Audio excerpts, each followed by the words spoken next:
Hello students, welcome to my class. I will teach you future perfect tense. इससे पहले हम present perfect और past perfect बता चुके हैं। Then I will teach you future perfect tense. इसमें कार्य का भविष्य में कार्य पूर्ण हो चुका हुआ होता है, यानी कि कार्य भविष्य में पूरा हो चुका होता है। ये इसकी पहचान होती है। क्रिया के अंत में क्या आता है? चुकेगा, चुकेगी, चुकेंगे, चुकूंगा शब्द आते हैं। वर्तमान में क्या था? प्रेजेंट परफेक्ट में, उसमें वर्तमान काल में कार्य पूर्ण हो चुका है। पास्ट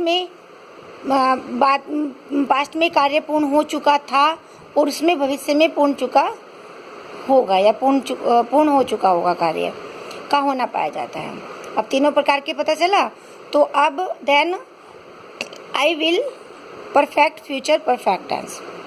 इसमें आई और वी के साथ शैल हैव और सब भागीकर्ताओं के साथ will have then plus third form का प्रयोग किया जाएगा।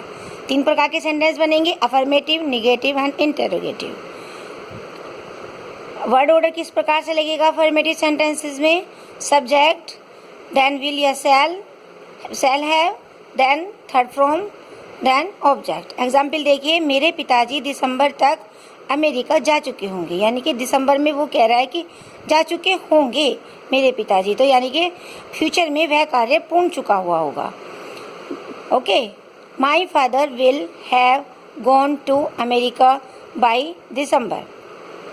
माई father subject, will have, third form gone to America by December. Next negative sentence, word order subject, then shall, will के बाद नोट लगेगा, फिर हैव लिखा जाएगा, then third form, then object.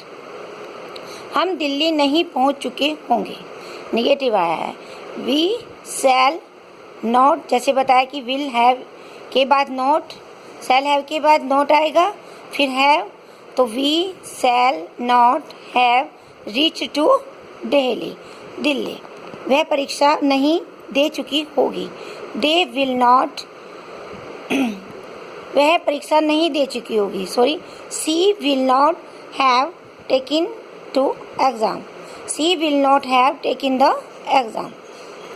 वह परीक्षा नहीं दे चुकी होगी। नेक्स्ट देखिए इंटरोगेटिव सेंटेंस। वर्ड ऑर्डर किसके प्रकार से लगेगा?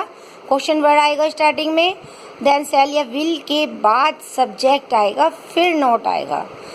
Okay student, have, then third form, then object. यानी कि इसमें विल हैव के बीच में सब्जेक्ट आएगा, प्लस इंटेरोगेटिव है तो नोट भी सब्जेक्ट के बाद लगेगा, फिर हैव लगेगा। Okay understand. विमला कहाँ जा चुकी होगी? तो वेहर इंटेरोगेटिव वर्ड है, where, will, Vimla, have gone. क्या मनोज रेल में नहीं बैठ गया होगा? Will Manoj not have boarded the train. तो क्या मनोज रेल में नहीं बैठ गया होगा?